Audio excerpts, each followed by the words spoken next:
Conseil de l'Ordre pour son mandat 2023-2025 a inscrit dans son plan d'action l'activité qui est les journées scientifiques de l'ingénieur en génie civil pour permettre aux professionnels du génie civil d'avoir un cadre d'échange sur des thématiques pour voir dans quelle mesure on pourrait contribuer justement à booster l'ingénierie au niveau du Burkina Faso. Et en 2024, comme vous l'avez entendu par rapport au thème,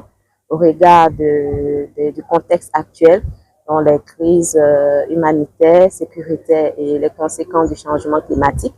nous avons jugé utile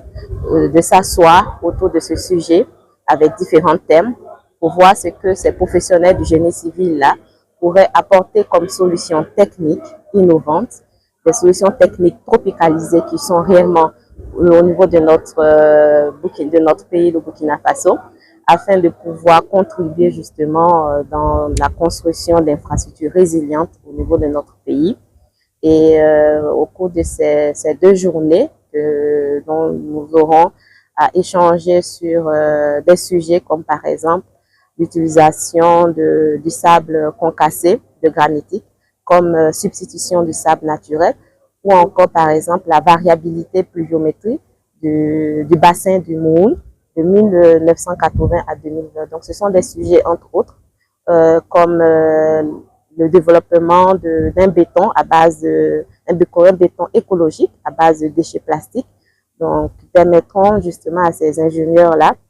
de sortir de ces 2 journées avec des résolutions, des recommandations qui pourront être utilisées pour booster justement la construction de nos infrastructures au sein de notre pays. En premier lieu, en ce qui concerne les difficultés que nous rencontrons dans la réalisation de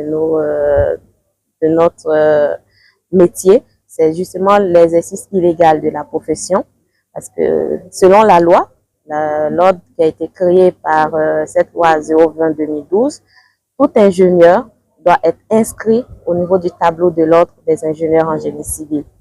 Et dès que tu as l'obtention de ton diplôme, il faut approcher le conseil de l'ordre pour qu'on puisse voir dans quelle mesure on pourra t'inscrire. Et l'exercice illégal de la profession amène justement le public qui n'est pas au courant que cet ordre-là existe bel et bien depuis 2012 et qu'il doit travailler justement avec les ingénieurs issus de cet ordre, ne permet pas au grand public de pouvoir approcher les experts du domaine.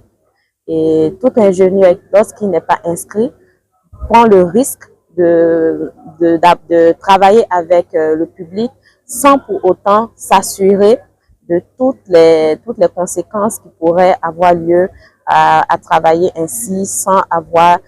des experts qui maîtrisent mieux le domaine, des experts qui se permettent d'être sous la coupe je pourrais dire, de cette loi-là, parce que dès qu'il y a une loi, il y a aussi un code d'éthique et de déontologie, et on doit travailler sous ces codes d'éthique et de déontologie qui nous amènent à respecter réellement le métier en lui-même, à travailler, à dynamiser la profession et bien sûr à respecter les règles et les conditions d'exercice pour qu'on puisse avoir des infrastructures durables, des infrastructures de qualité, des infrastructures résilientes.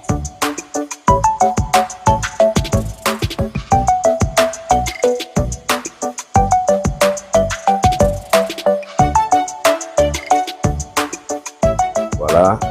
comme vous avez pu le constater, alors nous sommes aujourd'hui, comme le thème même le dit, nous sommes dans une époque où effectivement le Burkina traverse une crise depuis une dizaine d'années et la réflexion aujourd'hui c'est de voir quelle peut être la contribution donc des ingénieurs dans la construction d'ouvrages durables dans cette situation difficile, pour nous permettre de pouvoir avoir des ouvrages résilients. Plus la condition est difficile et il faudrait que les ingénieurs donnent leur touche afin de pouvoir permettre d'avoir des ouvrages plus résilients et plus résistants, plus durables. Voilà. En plus de cela, vous l'avez constaté au cours de cette saison des pluies, le changement climatique commence à faire vraiment ses effets. Même si certains n'y croyaient pas, nous avons vécu cette saison des pluies, la coupure de plusieurs de nos axes routiers. La route nationale numéro 1 au niveau de Héret-Dougou qui a été bloquée à plusieurs reprises, ce qui témoigne effectivement des changements climatiques. Et ce thème-là va permettre de réfléchir à comment construire des ouvrages qui pourront prendre en compte ce changement climatique afin que, effectivement, l'économie du pays puisse être boostée.